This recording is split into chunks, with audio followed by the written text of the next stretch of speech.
Selamat datang di PK 191 Supernova. Saya, Nila Zaimatu Septiana, di video kali ini akan membahas tentang mental health issue atau isu kesehatan mental. Apa sih kesehatan mental itu? Kesehatan mental mencakup kesejahteraan emosional, psikologis, dan sosial. Hal ini berpengaruh terhadap cara seseorang dalam berpikir, merasa, dan juga bertindak. Kesehatan mental juga merupakan keadaan kesejahteraan di mana seseorang menyadari kemampuannya sendiri dan dapat mengatasi tekanan hidup yang normal. Apa sih yang akan terjadi ketika kita tidak mampu menjaga kesehatan mental kita? Ada beberapa kemungkinan gangguan yang bisa kita alami. Di antaranya adalah stres, kecemasan, kesepian, depresi, bahkan keinginan untuk bunuh diri. Dan hal-hal tersebut bisa disebabkan karena beberapa hal, di antaranya tekanan saat menyesuaikan diri dengan teman sebaya, kemudian peningkatan akses dan penggunaan teknologi informasi yang kurang bijak seperti dalam bersosial media. Selanjutnya adalah kondisi keluarga yang kurang harmonis, dan juga kekerasan seksual dan pelecehan seksual yang sering dialami oleh para remaja. So, apa yang harus dilakukan selanjutnya? Segera meminta bantuan kepada ahli yang profesional. Mari kita simak penjelasan dari seorang psikolog tentang penyebab dari gangguan kesehatan mental yang banyak dialami oleh para remaja saat ini. Bicara soal isu kesehatan mental yang lagi viral saat ini adalah bullying ya. Kita tahu ada siswa sekolah yang akhirnya menjadi meninggal akibat bullying oleh teman-temannya, yang juga ada bullying dilakukan di tempat kerja dan itu terjadi pada orang dewasa. Sebetulnya bullying ini kenapa sih sampai bisa terjadi gitu? Setidaknya kita harus lihat ya, ada 3 pihak yang terlibat dalam bullying. Pertama adalah pelaku, yang kedua adalah korban, yang ketiga adalah penonton. Nah, pelaku ini adalah orang-orang yang regulasi emosinya rendah. Misalnya dia tidak tahu kalau aku nggak suka sama temanku ini harusnya gimana sih ngomongnya gitu.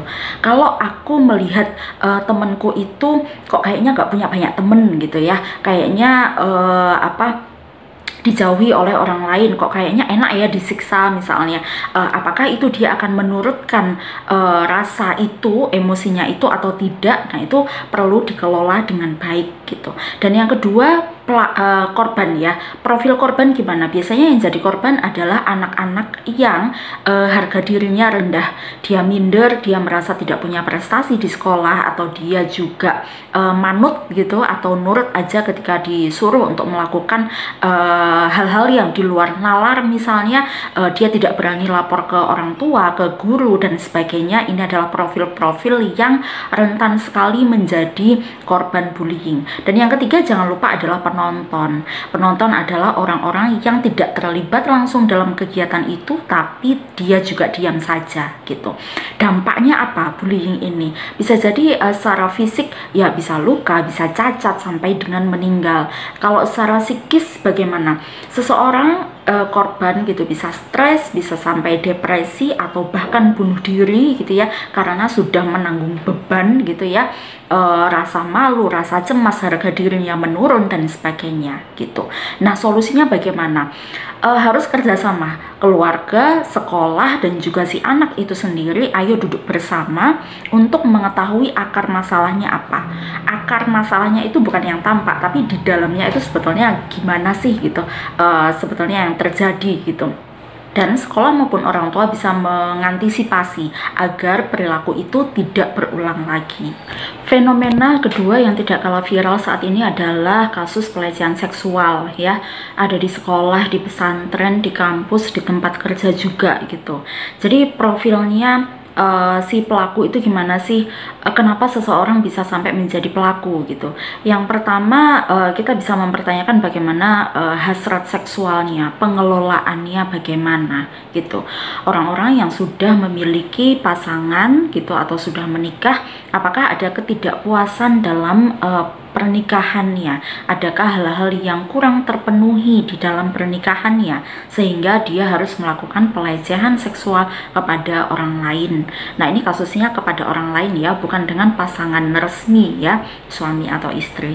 Nah, kemudian yang kedua ada kesempatan misalnya, dan juga pasti ada relasi kuasa juga. Guru melakukan kepada murid, kiai melakukan kepada santrinya, dosen melakukan kepada mahasiswa dan sebagainya. Kita ada melihat hierarki kekuasaan yang tidak setara di sana gitu. Si pelaku menganggap bahwa dia boleh atau berhak atau merasa aman untuk melakukan pelecehan seksual itu kepada orang-orang yang dia anggap punya level yang lebih rendah dibandingkan dia gitu. Orang-orang dengan kemampuan emosi dan sosial yang rendah itu juga rentan menjadi pelaku gitu.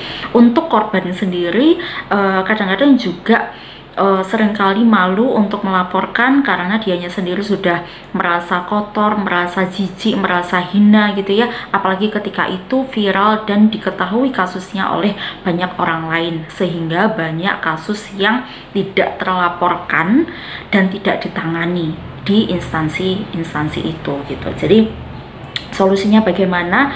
Pelaku harus diberikan hukuman, tentu saja tindakan, apakah itu berdasarkan kode etik atau undang-undang pelecehan seksual atau aturan internal yang lain. Dan untuk korban dampingi ya, dampingi psikologisnya, tenangkan dia bahwa perilakunya sudah betul untuk menyelamatkan dirinya dan juga potensi bahaya ke orang lain, dan juga latih korban untuk berani bicara, untuk berani melawan suatu saat nanti agar dia tidak berulang menjadi korban. Demikian video ini, terima kasih sudah menyaksikan. Jangan lupa untuk menjaga kesehatan mental kita agar kita senantiasa bisa produktif dan bisa berkontribusi untuk masyarakat.